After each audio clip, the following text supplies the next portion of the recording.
Whitty. It's Steve Whitty here, and this is volume 70 of the Vinyl Halls. Now, I don't. I was planning to do a video of stuff I brought today, but I'm going to record that tomorrow because yesterday I left home from work, and I got back to my hometown, and the shop hadn't shut, so I thought I'd have a little mooch round just to see if anything had come in.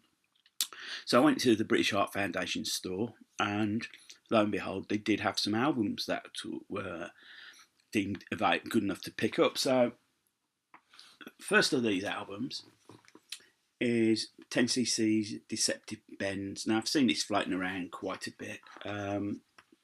It's the band's fifth album, but it was the first that Eric Stewart and Graham Goldman recorded without Lol Cream and Kevin Godley. And there's still hints of being slightly above the norm, but it became more a commercial sound. I think that's probably emphasised more by the song "With Things We Do for Love," which was a top 10 hit in the UK and the US. I think it was a track that Stewart played to Kevin Godley, and who replied basically, "Well, this is crap." And I think it was one of the reasons. I think the way the songs were going, it sort of created differences, so they left. It's not a bad album, and it's a good album. My copy is actually an American pressing, so I was pleased to find that in the charity shop. So I'm happy to find that one. Second album I found. I was quite surprised I found this. The cover's not in great, but it's his Dire Straits, Money for Nothing. This is the compilation that came out in 1986. The cover's a bit torn at the top, but as I said, I was pleased to get it. It's got all the major tracks on here. Sultans of Swing, Down by to the Waterline, a live version of Portobello Bell, Twisting by the Pool, Romeo and Juliet, Where Do You Think You're Going, Walk of Life, Private Investigations, Money for Nothing, Tunnel of Love, and Brothers in Arms. Now, I do have the CD on this, and I think there's one track that's missing off the album that's on the CD is a live version of Telegraph Road, or the first part of it. Vinyl itself is in good shape, so sort of pleased to pick that up. Another compilation I picked up, and it's one I see all the time. It's Eagles' Greatest Hits, 1971 to 1975. It's in too good condition to said no. So, yeah, on the Asylum record label, vinyl looks in great nick. You've got here Taking It Easy, Witchy Woman, Lion Eyes, Already Gone, which is probably my favourite Eagles song, Desperado, One of These Nights, Tequila Sunrise, Take It to the Limit, Peaceful Easy Feeling, Best of My Love. I know that Eagles do get a bad rap, and I suspect it's not musically challenging, I grant you, but it's what they do. It's good, and it was popular, and I suspect that's a lot of it to do. It's the fact that people liked it, so, you can't please everyone. Next album I picked up, I might have paid over the odds for this. It's Procol Hardens' Greatest Hits Volume 1, and this is on the Pickwick label. I think this came out in 1978. You've got Whiter Shade of Pale, Quite Rightly So, The Milk of Human Kindness, Wish Me Well, The Devil Came from Kansas, Conquistador, Wreck of the Hesperus, and Glimpse of Nirvana. Now, the White Shade of Pale and Conquistador are electronically created stereo, so it might be enhanced in some way. Yeah, I paid $2.99 for this, and I think I might have paid over the odds, but it's very rare that I see any Procol Harum floating around, so I thought I'd just take it or pay for it. And then the last album I picked up was one of these Ronco compilations, Black Explosion. Now, I might have mentioned Ronco as a version like the British version of K-Tel. They used to do the compilations quite a lot. And you've got quite a good selection on here. You've got Love Theme by the Love Unlimited Orchestra, Armed and Extremely Dangerous by First Choice, Soft Soul Boogie Woogie by Wilson Pickett, Landslide by Tony Clark, A Walking Miracle, Limmy and the Family Cooking, Gonna Make You an Offer You Can't Refuse, Jimmy Helms, Didn't I Blow Your Mind This Time, the Delphonics, I've Gotta Use My Imagination, Gladys Knight and the Pips, A Mother for My Children, the Whispers, Sing a Rainbow / Love is Blue, the Dells, I'm Doing Fine Now, New York City, Dance to Music, Sly and the Family Stone, and it's just worth paying the $1.99 for that. On side 2, Honey Please Can't You See, Barry White, Tell Me What You Want, Jimmy Ruffin, Love Train, the OJs, Fee from Shaft, Isaac Hayes, I'm Stone in Love with You, the Stylistics, There Are More Questions Than Answers, Johnny Nash, La La Peace Song, O.C. Smith, Brown Baby, Billy Paul, Everybody Plays the Fool, The Main Ingredient, I think that's how you put it. The Love I Lost, Howard Melvin and the Blue Notes, Blame It on the Pony Express, Johnny Johnson and the Bandwagon, and Soulsville by Aretha Franklin. So there's enough on there just on its own to pay the $1.99.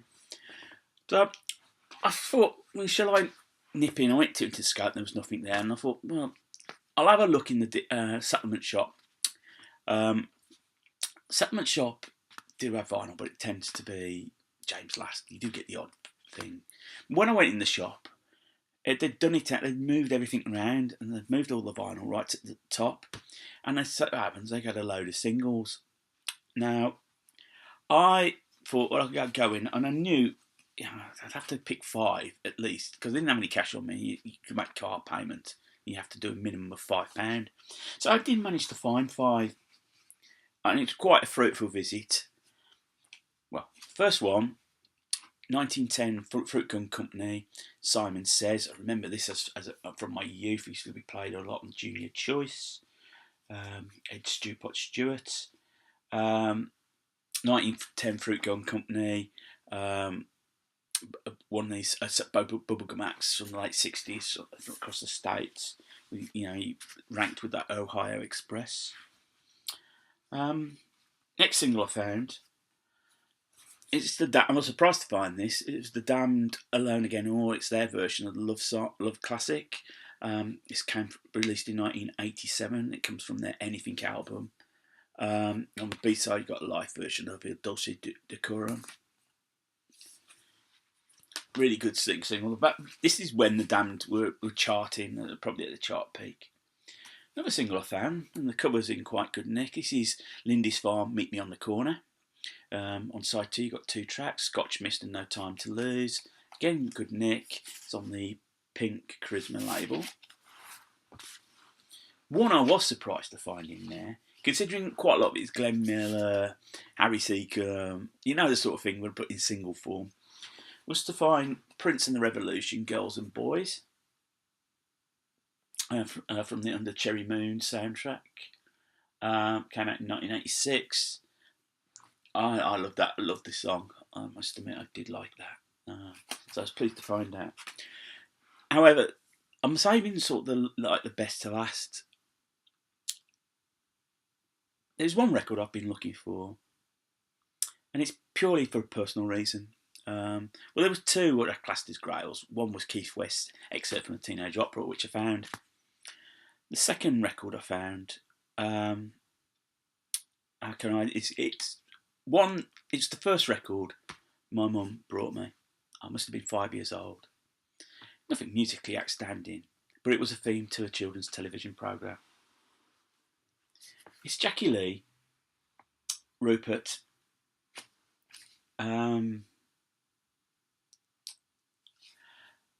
To be honest, when I saw it, I knew I was going to buy it, but I had to make sure I kept my composure, because I did start to feel a little bit emotional, I could feel tears welling up a little bit, and I was tearful when I got home, when I had a listen to it.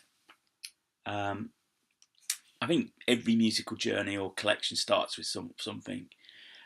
Song-wise would be excerpt from Teenage Opera. That's why I was so keen to get it, because I used to listen to that and sing along to it when I was about 2 years old. But because this was the first physical record I owned. Didn't appreciate it at the time, because I think I must have scratched it and damaged it to heck when I was a teenager. I was so pleased, to get it.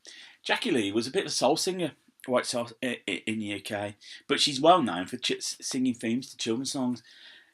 under the moniker Jackie, she recorded a theme to another well-known kids program at the time, which was White Horses.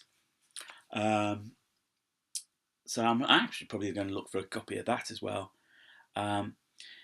Rupert, it was a theme for Rupert the Bear. Rupert the Bear is a cartoon strip that appears in the Daily Express. Probably the only reason why you'd want to read that rag. And it became very popular. In fact, the early illustrations are just apparently the early annuals are worth something. They're worth a lot of money. And they made it into a puppet TV series, and this was the theme to it. That's how I apparently used to sing it when it came on. So when it was released as a single, it was a top 20 hit, I think, in the UK in 1970. I got brought this. My sister was brought, who was a little bit younger than me, was brought Clive Gunn's Grandad. So that's my haul that I got yesterday. As I say, I will do a video for the stuff I got today, and I got quite a bit actually. Some records I was really pleased to find.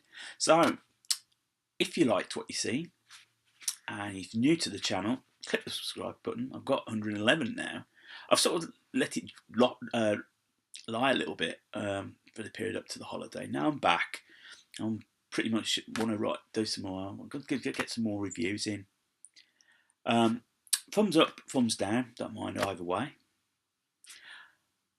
If you want to comment, feel free. I will reply back, and just I enjoy the interaction of the VC. So I'm more than happy to do that. Maybe we'll hook up on Facebook or whatever. Or, whatever you want to do. So as it's Saturday, I don't have to get up for work tomorrow. Have a beer. This is Land of Liberty's American IPA. We'll call 99 pence. Cheers. So enjoy your Saturday night, and I'll speak to you soon. So keep listening to the music, take care of yourselves, and keep smiling. Until the next time.